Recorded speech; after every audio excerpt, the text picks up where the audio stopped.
Di tahun 2017, kejadian itu terjadi saat aku dan keluargaku pulang ke kampung nenek di sebuah desa kecil di daerah Jawa Timur. Kalau ku sebut kotanya, pasti kalian tahu. Oh ya, sebut saja namaku Raka. Sudah bertahun-tahun berlalu, tetapi suasana desa, rumah nenek, dan sosok yang kulihat malam itu masih sangat jelas di kepalaku sampai sekarang. Cerita dimulai dari sini. Saat itu aku baru lulus SMA. Karena kesibukan sekolah dan pekerjaan orang tuaku, kami sudah hampir 2 tahun tidak pulang ke rumah nenek. Dan di tahun 2017 itu menjadi kesempatan kami untuk berkumpul lagi di kampung. Oh ya, nenekku ini adalah ibu dari ibuku. Ibu dari ibu? Oh iya benar.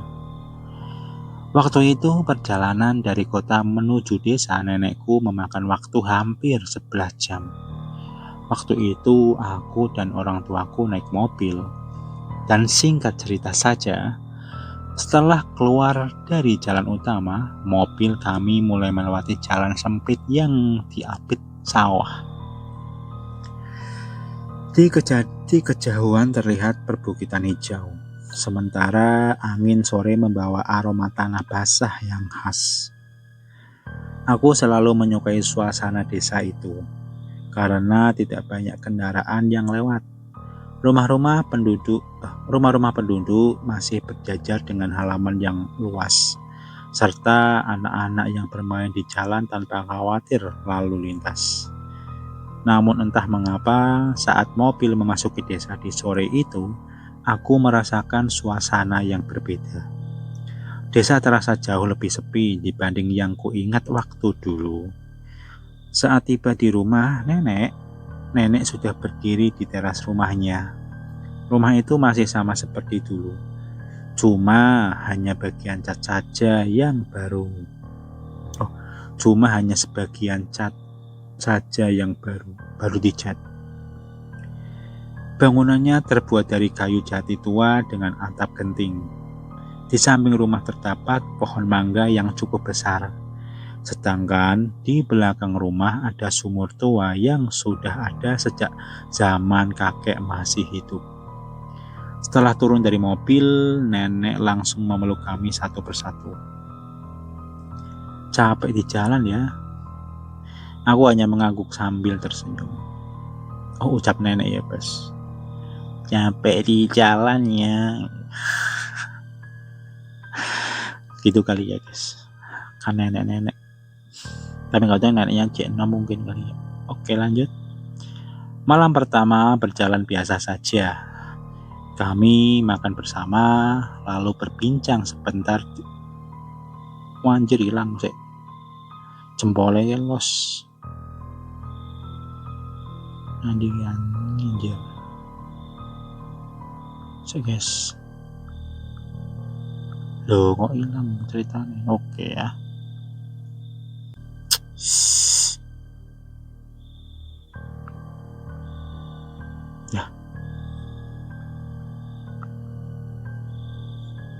Tadi kan sampai turun ya. Setelah turun dari mobil, nenek langsung memeluk kami satu persatu. Terus neneknya bilang, capek di jalan ya. Terus aku hanya mengangguk sambil tersenyum. Oke, sampai situ. Kita lanjut. Malam pertama berjalan biasa saja.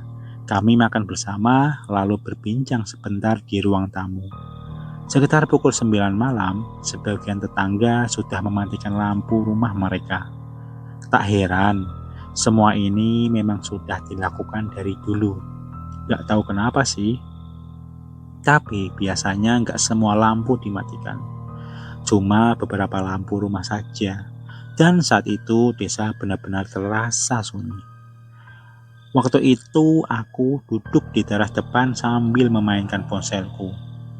Namun karena sinyal di sana sangat buruk, sehingga aku lebih sering memperhatikan suasana sekitar rumah nenek. Angin malam berhembus pelan. Dari kejauhan terdengar suara jangkrik. Saat sedang melihat ke arah jalan desa, aku melihat seseorang berjalan pelan. Orang itu memakai pakaian putih kusam, namun tidak terlalu jelas. Kupikir hanya warga yang baru pulang dari musola. Namun, langkahnya terasa aneh. Orang itu berjalan sangat pelan, tanpa sedikit pun mengayunkan tangan, bukan selayaknya orang berjalan. Aku terus memperhatikannya sampai sosok itu melewati depan rumah. Anehnya, ketika berada tepat di depan pagar, kepalanya perlahan menoleh ke arahku. Saat itu aku tidak bisa melihat wajahnya dengan jelas karena terlalu gelap. Beberapa detik kemudian, sosok itu kembali berjalan hingga menghilang di balik pohon bambu yang ada di sekitar. Lalu, aku masuk ke rumah tanpa berpikir macam-macam. Saat itu, sebelum tidur, nenek berkata kepadaku, "Kalau malam, jangan keluar rumah sendirian ya," ucap nenek. Dan aku hanya mengangguk. Aku mengira itu hanya nasihat biasa karena jalan desa. Karena nenek tidak menjelaskan apapun. Aku mengira itu hanya nasihat biasa karena jalan desa. Apaan sih? Oke, lanjut ya. Karena nenek tidak menjelaskan apapun, kenapa nenek bilang begitu. Mungkin karena di luar benar-benar gelap, jadi nenek bilang begitu. Sekitar pukul 1 dini hari, aku tiba-tiba terbangun. Saat itu, aku mendengar suara pintu belakang seperti dibuka seseorang. Suara itu sangat pelan namun jelas. Aku mengira ibu sedang ke dapur malam itu. Namun anehnya, beberapa saat kemudian terdengar langkah kaki dan suara cukup keras. Suara kakinya cukup keras. Langkah kaki itu seperti bukan menuju dapur, melainkan seperti mengitari rumah. Seperti cuma berputar-putar saja atau mungkin hanya mondar-mandir. Lalu, langkah itu berhenti tepat di belakang kamarku. Aku menahan napas waktu itu, karena suasananya tiba-tiba menjadi tegang. Tak lama kemudian terdengar suara seperti seseorang mengusap dinding kayu menggunakan telapak tangan. Gesekan itu berlangsung cukup lama. Lalu aku mencoba untuk melihat melalui jendela kamar, namun di luar hanya gelap. Anehnya, yang kulihat saat itu samar-samar aku melihat bayangan tinggi berdiri membelakangi jendela. Aku refleks langsung menutup tirai. Tanpa pikir panjang, aku pun kembali ke kasurku. Saat itu aku merasa tidak nyaman setelah melihat seperti bayangan itu. Namun, entah berapa lama aku terdiam, sampai akhirnya aku tertidur karena kelelahan. Pagi harinya aku keluar menuju halaman belakang rumah nenek. Saat itu aku terkejut karena melihat tanah yang masih lembab menyisakan jejak kaki. Jejak itu seperti berasal dari arah sumur belakang rumah. Namun saat itu hanya ada jejak menuju rumah, tidak ada jejak lagi. Aku berdiri cukup lama, memperhatikan, namun saat kutanya kepada nenek, beliau hanya menyuruhku masuk. "Wis, jangan dipikir mlebu wae," ucap nenek. Nada suaranya terdengar berbeda, seolah beliau memang mengetahui sesuatu. Singkat cerita, hari berikutnya aku membantu paman membersihkan kebun. Saat kita sedang bersih-bersih, beliau bercerita kalau beberapa warga sering mendengar suara langkah kaki di sekitar rumah ketika malam. Namun, tidak pernah ada orang yang berani mencari sumber suara itu. Waktu itu, aku hanya mendengarkan cerita pamanku. Dalam hati, sebenarnya aku mulai menghubungkan cerita itu dengan kejadian semalam. Dan di sore harinya, aku berjalan sendirian menuju jalan kecil di belakang rumah. Di sana terdapat sawah yang sangat luas. Angin membuat tanaman padi bergoyang pelan. Suasananya indah, benar-benar indah di saat itu. Sejuk pokoknya. Sampai akhirnya aku melihat seseorang berdiri di tengah sawah. Orang itu mengenakan pakaian putih dan tidak bergerak. Namun kupikir saat itu seorang petani yang sedang melihat-lihat tanaman padinya. Namun ketika ku perhatikan lebih lama, tubuhnya seperti terlalu pucat. Aku memberanikan diri untuk memanggilnya, "Pak." Namun sosok itu hanya diam, tidak ada jawaban sama sekali. Saat angin bertiup lebih kencang dan padi bergoyang menutupi pandanganku beberapa detik, sosok itu tiba-tiba menghilang. Saat itu aku sedang santai, kadang duduk di tanah, kadang berdiri untuk menikmati udara kampung. Namun saat itu aku sedang duduk dan beberapa detik kemudian aku berdiri. Namun tiba-tiba sosok itu hilang. Padahal area sawah itu terbuka. Jadi kalaupun dia berjalan menjauh dari pandanganku, pasti masih terlihat. Namun mustahil seorang bisa pergi secepat itu. Tanpa pikir panjang, aku langsung kembali ke rumah. Namun kalau nggak salah ingat, di malam ketiga menjadi malam yang paling sulit kulupakan. Saat itu hujan turun sejak maghrib, tapi hujannya enggak terlalu deras. Ditambah waktu itu listrik padam dan rumah menjadi gelap. Waktu itu kami hanya mengandalkan lampu minyak yang terbuat dari bekas botol minuman energi. Kalau nggak salah, sekitar tengah malam hujan mulai reda.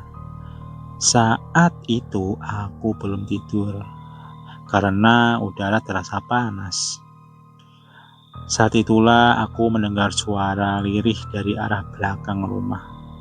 Suaranya seperti suara seorang perempuan. Suara itu seperti memanggil namaku. Suaranya pelan. "Raka." Gitu kali guys. "Raka." Aku langsung menoleh ke arah jendela. Namun tidak ada siapa-siapa. Beberapa menit kemudian suara itu terdengar lagi. Kali ini suara itu seperti lebih dekat. Oke. "Raka, main yuk," kali ya guys. "Raka." Namun anehnya suaranya terdengar seperti suara ibuku. Aku hampir membuka pintu. Namun tiba-tiba aku teringat pesan nenek agar tidak keluar rumah malam-malam. Dan aku pun tetap duduk. Suara itu terus memanggil selama beberapa menit. Sungguh, ini pengalamanku yang tak terlupakan. Suasananya saat itu benar-benar ngeri. Lalu perlahan suara itu menghilang. Esok paginya aku menceritakan semuanya kepada nenek.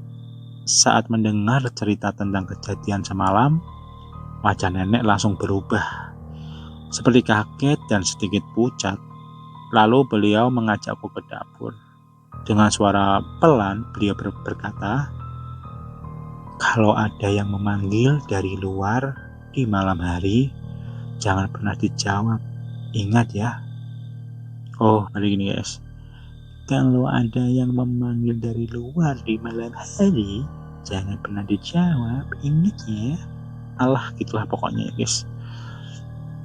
Saat aku bertanya alasannya kenapa, nenek hanya menggeleng. Beliau tidak mau menjelaskan lebih jauh.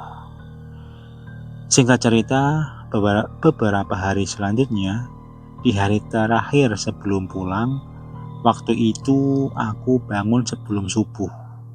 Aku berniat mengambil udara segar di halaman. Saat itu kabut turun cukup tebal. Ya, karena desa nenekku ini benar-benar asri. Saat berdiri di dekat teras, pandanganku tertuju ke arah sumur. Sumur itu memang bisa dilihat dari depan rumah. Di sana, aku melihat seperti ada seseorang yang berdiri. Sosok itu seperti seorang perempuan. Rambutnya panjang menutupi wajah, pakaiannya putih kusam hingga hampir menyatu dengan kabut. Sosok itu hanya berdiri. Saat itu aku mencoba meyakinkan diri bahwa itu hanya ilusiku saja. Ya mungkin karena aku masih sedikit ngantuk waktu itu. Namun, dalam hitungan detik sosok perempuan itu menghilang begitu saja bersama kabut pagi. Dan saat itu aku benar-benar melihatnya. Aku yakin itu bukan mimpi, tapi kembali lagi, mungkin itu hanya mataku saja yang memang sedang mengantuk saat itu. Beberapa jam kemudian di pagi hari itu kami segera bersiap pulang ke kota. Sebelum berangkat, nenek memegang bahuku. Beliau hanya berpesan agar tidak pernah berjalan sendirian di belakang rumah jika suatu hari nanti aku kembali. Aku mengangguk walaupun masih dipenuhi rasa penasaran. Beberapa hari setelah sampai di rumah, aku membuka galeri ponselku untuk melihat foto-foto selama mudik. Ada foto keluarga yang diambil di halaman depan rumah nenek, dan semua foto terlihat normal. Ayah, ibu, nenek, paman, dan aku berdiri sambil tersenyum. Namun ketika aku perbesar fotonya, jantungku langsung berdegup sangat kencang. Di belakang kami, tepat di dekat jalan menuju sumur, tampak seorang perempuan berpakaian putih sedang berdiri. Wajahnya samar, rambutnya menjuntai panjang. Tidak seorang pun menyadari keberadaannya saat foto itu diambil. Aku memperlihatkan foto itu kepada ayahku. Namun beliau mengatakan mungkin itu hanya bayangan pohon saja. Sejak kejadian tahun 2017 itu, aku tidak pernah lagi berani berjalan ke belakang rumah nenek sendirian.